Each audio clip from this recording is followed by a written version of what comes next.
প্রিয় শিক্ষার্থীরা আশা করি ভালো আছো। আমি মুক্তারুল ইসলাম, সরকারি শিক্ষক মধ্যশিলা উচ্চ বিদ্যালয়। আমি আজ তোমাদের জন্য যে ক্লাসটি নিয়ে এসেছি সেটি হচ্ছে দশম শ্রেণীর জন্য। দশম শ্রেণী কোশ্চেন নাম্বার দ্বিতীয় পত্রে কোশ্চেন নাম্বার 11 একটা টপিক আছে, সেটা হচ্ছে কারেক্টর। আমি সেই বিষয়ে আলোচনা করব। আশা করি তোমরা ধৈর্য সহকারে ক্লাসটি শুনবে। আমি আরও আশাবাদী যদি তুমি ক্লাসটি, আমি 3টি পর্বে ভাগ করেছি। আজকে প্রথম পর্ব, তুমি যদি প্রথম পর্ব, দ্বিতীয় পর্ব, পর্যায়ক্রমে তৃতীয় পর্ব শেষ করো, আমি আশা করি তুমি কারেক্টরের 5 নাম্বার, এই 5-এ 5 পাবে। আমি চেষ্টা করবো সর্বাত্মক খুব সহজে তোমাকে বোঝানোর জন্য। আজ যেহেতু কারেক্টরের প্রথম ক্লাস, তো প্রথম পর্ব হচ্ছে একটা জিনিস সম্বন্ধে তার সূচনা অথবা সেটা কী জিনিস সে সম্বন্ধে বলতে হয়। তাই ধারাবাহিকতা আমি এখন তোমাদেরকে বোঝাবো কারেক্টর বিষয়ে। কারেক্টর তুমি একটু লেখা বলো। ড্রাইভ, টিচ, এই ওয়ার্ডগুলো হচ্ছে ভার্ব। ড্রাইভ মানে হচ্ছে কি চালানো, আর টিচ মানে হচ্ছে শিক্ষা দেওয়া। এখন ড্রাইভ থেকে যদি আমি ড্রাইভার বানাই, ডি ড্রাইভ, কি হলো? ড্রাইভার হলো যে হচ্ছে গাড়ি চালায়। টিচ থেকে যদি আমি টিচার লিখি, তাহলে কি দাঁড়ালো? যে শিক্ষা দেয়। ঠিক তো তুমি এটাকে কানেক্ট ধরো, তুমি সহজেই বুঝো। কানেক্ট মানে হচ্ছে কি একটা জিনিসকে সংযোগ করে দেওয়া, একত্র করে দেওয়া। তদ্রুপ এই কাজটা যে করে, যে ওয়ার্কটা করে, এখানে যেমন ড্রাইভ থেকে ড্রাইভার, ড্রাইভ মানে চালানো, ড্রাইভার মানে চালায়, টিচ মানে শিক্ষা দেওয়া, টিচার মানে যে শিক্ষা দেয়। তদ্রুপ কারেক্ট মানে হচ্ছে সংযোগ করা, যোগ করা। তাহলে কারেক্টর কি হবে? কারেক্টর হবে, যদি আমি ওয়ার যোগ করি, কারেক্টর হবে যে সংযোগ করে। তাই তুমি একটা লক্ষ্য করো বলে আমি একটা সংখ্যা দিয়েছি, যে সংখ্যক ওয়ার্ড 2 বা ততোধিক ওয়ার্ড বা সেন্টেন্সকে যুক্ত করে একটি ফ্রেজ বা একটি বাক্যে পরিণত করে, তাই কারেক্টর বলে। কি বুঝলাম আমরা? 2 বা ততোধিক ওয়ার্ড অথবা সেন্টেন্স। 2 মানে হচ্ছে 2 বা তার চেয়ে বেশি, ততোধিক বা তার চেয়ে বেশি। সেই ক্ষেত্রে আমি একটু উদাহরণ লিখেছি, রানা অ্যান্ড রাশেদ। দেখো, রানা একটি ওয়ার্ড, রাশেদ একটি ওয়ার্ড, এর মাঝে কি যোগ হয়েছে? একটা ওয়ার্ড অ্যান্ড। এই বাক্যে অ্যান্ড হচ্ছে একটা কারেক্টর। কিভাবে? আগেই বলেছি, 2 বা ততোধিক ওয়ার্ডকে কি করবে? সংযুক্ত করবে, যুক্ত করবে। রানা এবং রাশেদ, এই অ্যান্ডের কারণে এই 2টা ওয়ার্ড মিলে একটা বাক্যের সাবজেক্ট হয়ে হয়েছে, আর 2টা ওয়ার্ড অ্যান্ডের কারণে একসাথে অর্থ দিতেছে। রানা এবং রাশেদ আর ফ্রেন্ডস। আরেকটু দাও, দেখো, ইফ অর্থ যদি। তুমি যদি ইফটাকে হাইড করে দাও, দেখো 2টা বাক্য আছে, ইউ কল মি, তুমি আমাকে ডাকো, আই উইল রিসিভ। অথবা তুমি আমাকে ফোন করো বা কল করো, আমি রিসিভ করব।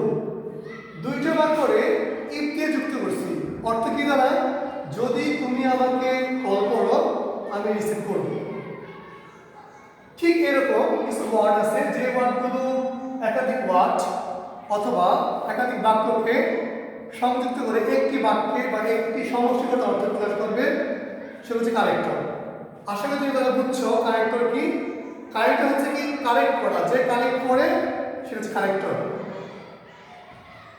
আমরা কিছু রুলস দিয়েছি এখানে, একটু লক্ষ্য করো। এখানে সাম রুলস অফ কারেক্টর। আমি এখানে কিছু ওয়ার্ড লিখছি, pair words, not only but also, both, and, so, that, hardly had, when অর্থাৎ যে ওয়ার্ডগুলো আছে যদি আমি এ পাশ থাকে তাহলে আমি আমার পরীক্ষার ক্ষেত্রে পরীক্ষা নাম্বার পাওয়ার জন্য বা বোঝার জন্য বা লেখার জন্য এই পেয়ার অথবা জোড়ার সাথে ব্যবহার করতে পারবো। যদি আমি পাই নট অনলি আমি সেখানে বাট অলসো ইউজ করতে পারবো, অথবা আমি যদি পাই বাট অলসো আমি নট ইউজ করতে পারবো। কোথায় পাবো? পরীক্ষাতে এরকম, এদিকে তাকাও, পরীক্ষাতে এরকম কি আসবে?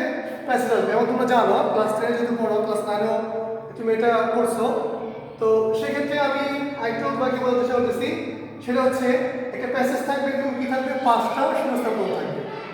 তো আমি যদি আমাদের শূন্যস্থানের মধ্যে একটা এই ধরনের ওয়ার্ড পেয়ে যাই, আমাদের খুব ইজি, খুব সহজ। আমি জানি নট অনলির সাথে সমার্থিত ওয়ার্ড বা জোড়া ওয়ার্ড কি হয়? But also. তো আমি এখানে কিছু এক্সাম্পল উদাহরণ দিচ্ছি, এখানে তুমি দেখলে বুঝবা, আমি বুঝাবো। তাই বলতেছি প্রথমত যে এই পাশ থাকলে আমি করবো কি? এই পাশ লিখবো। ঠিক তো গ্রুপ যদি এই পাশ পাই তাহলে আমি এই পাশ লিখবো।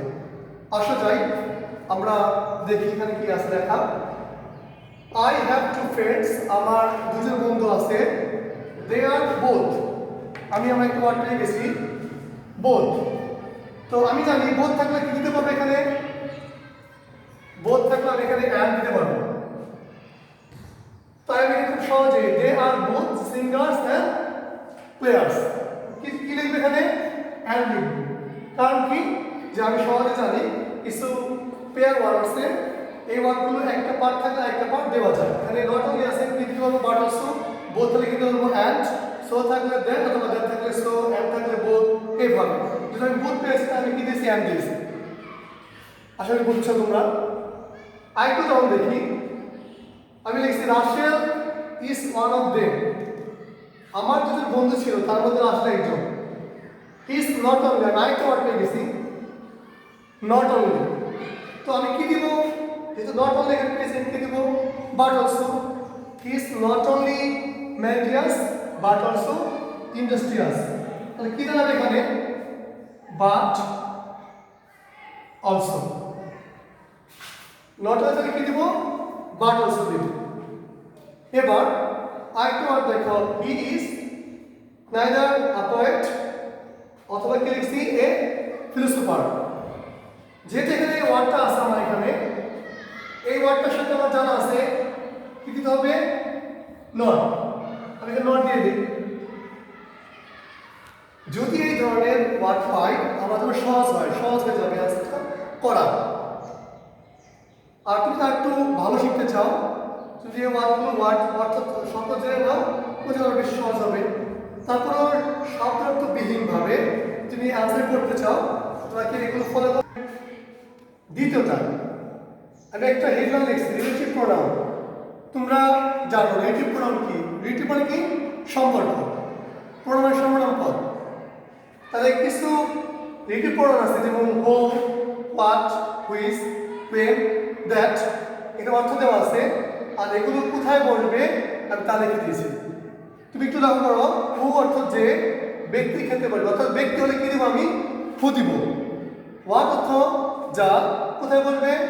বস্তু ক্ষেত্রে বসবে। হুইচ অর্থ যেটি, এটাও কি বস্তু ক্ষেত্রে বসবে। হোয়েন অর্থ যখন, এটা কি সময় মেলাতে বসবে। দ্যাট অর্থ যা অথবা যে, এটা ব্যক্তি অথবা বস্তু বা ক্ষেত্রে বসবে।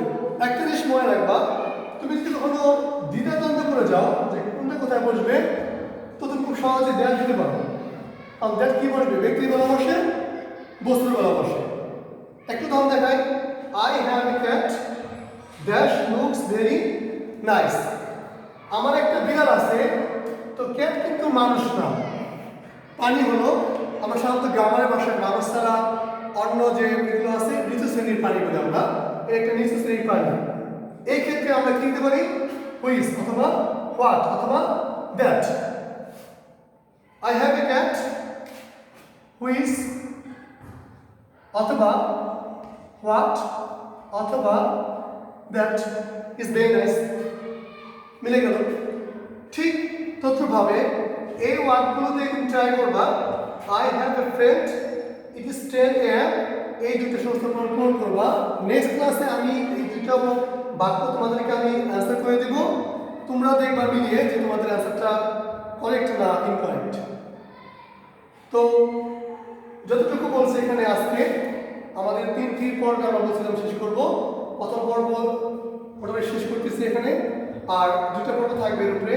আশা করি 3টা ক্লাস দেখলে তুমি এই কারেক্টর সমস্যা থাকবে না, আর তুমি অ্যান্সার করতে পারবে। আরেকটা কথা বলি, টাইমটা খুব ইম্পর্টেন্ট। কেন ইম্পর্টেন্ট বলবো, তুমি যদি কোনো সময় বাক্য বয় করতে যাও, প্যাসেজ বয় করতে যাও, ফ্রিহ্যান্ড লিখতে যাও, অবশ্যই তোমাকে এই ক্যারেক্টরে হেল্প দিতে হবে।